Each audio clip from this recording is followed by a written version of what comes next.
Abdullah bin Ummi Maktum radhiyallahu anhu adalah seorang sahabat Nabi yang sangat istiqomah dalam imannya. Awalnya dia dikenal dengan nama Umar atau Ammar, namun Nabi Muhammad SAW menggantinya menjadi Abdullah. Dia merupakan salah satu sahabat senior yang termasuk dalam kelompok orang-orang pertama yang memeluk Islam. Abdullah juga memiliki hubungan keluarga dengan istri Nabi Muhammad SAW, Khadijah binti Khuwailid, melalui jalur ibu. Ayah Abdullah adalah Qais bin Jaidah bin Al-Usham, sedangkan ibunya adalah Atika binti Abdullah. Nama Ummi Maktum sebenarnya hanyalah sebuah gelar atau panggilan yang melekat pada ibunya. Gelar ini mengacu pada keadaan Abdullah yang lahir dengan indera penglihatannya yang cacat atau buta alias tidak bisa melihat. Sebagai salah satu dari orang pertama yang memeluk Islam, Abdullah bin Ummi Maktum menghadapi banyak cobaan dan persekusi dari kaum musyrikin di Makkah. Namun, dia tetap teguh dalam imannya dan bersama sahabat-sahabat lainnya berjuang untuk menyebarkan ajaran Islam.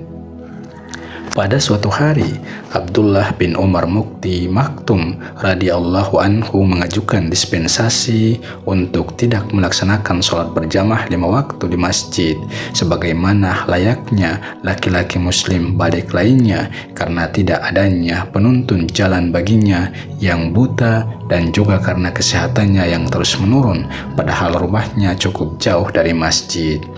Ya Rasulullah, saya tidak memiliki penuntun jalan untuk bisa mendatangi sholat 5 waktu berjamaah di masjid, sementara mata saya buta dan kesehatan saya juga menurun, padahal rumah saya cukup jauh dari masjid. Dengan kondisi seperti itu, apakah saya memiliki rukhsah atau keringanan bisa melaksanakan sholat di rumah? Urai Abdullah kepada Rasulullah SAW. Ya, jawab Rasulullah singkat dan jelas.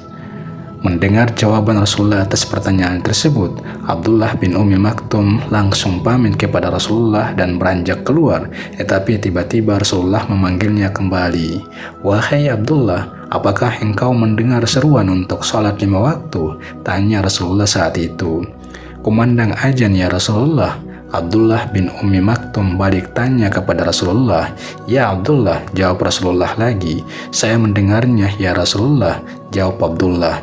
Kalau kau mendengar seruan sholat, saya tidak menemukan rukhsah, keringanan buatmu.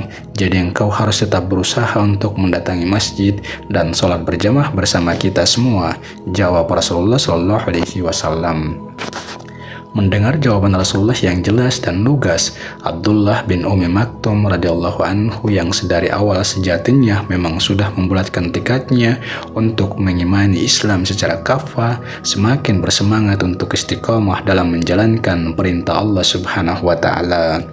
Abdullah bin Ummi Maktum memang tidak bisa melihat apapun, termasuk jalanan berbatu yang wajib dilaluinya untuk menuju masjid, tetapi telinganya tetap mendengar kumandang azan sebagai seruan untuk mendirikan sholat berjamaah 5 waktu di masjid.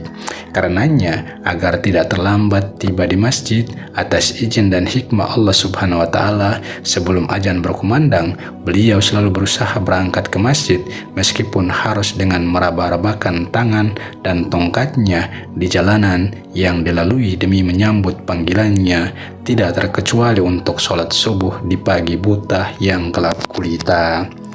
Jatuh bangun di jalanan sampai bagian tubuhnya terluka merupakan hal biasa bagi Abdullah bin Ummi Maktum, hingga pada suatu pagi saat berangkat ke masjid di pagi buta, tanpa sepengetahuannya beliau tersandung sebuah batu yang lumayan tajam hingga tersungkur dan dari kaki dan wajahnya mengalir darah segar.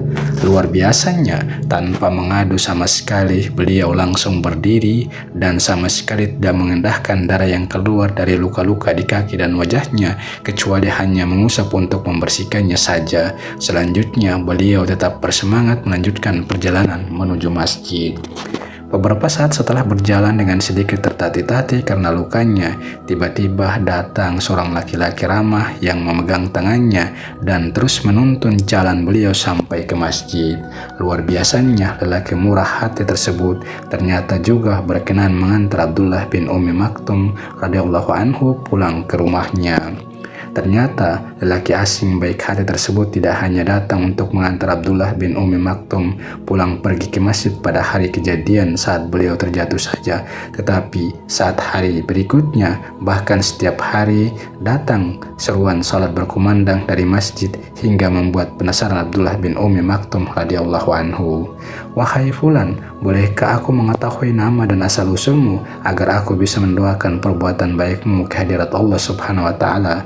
tanya Abdullah bin Ummi Maktum radhiyallahu anhu kepada sosok lelaki asing baik hati tersebut.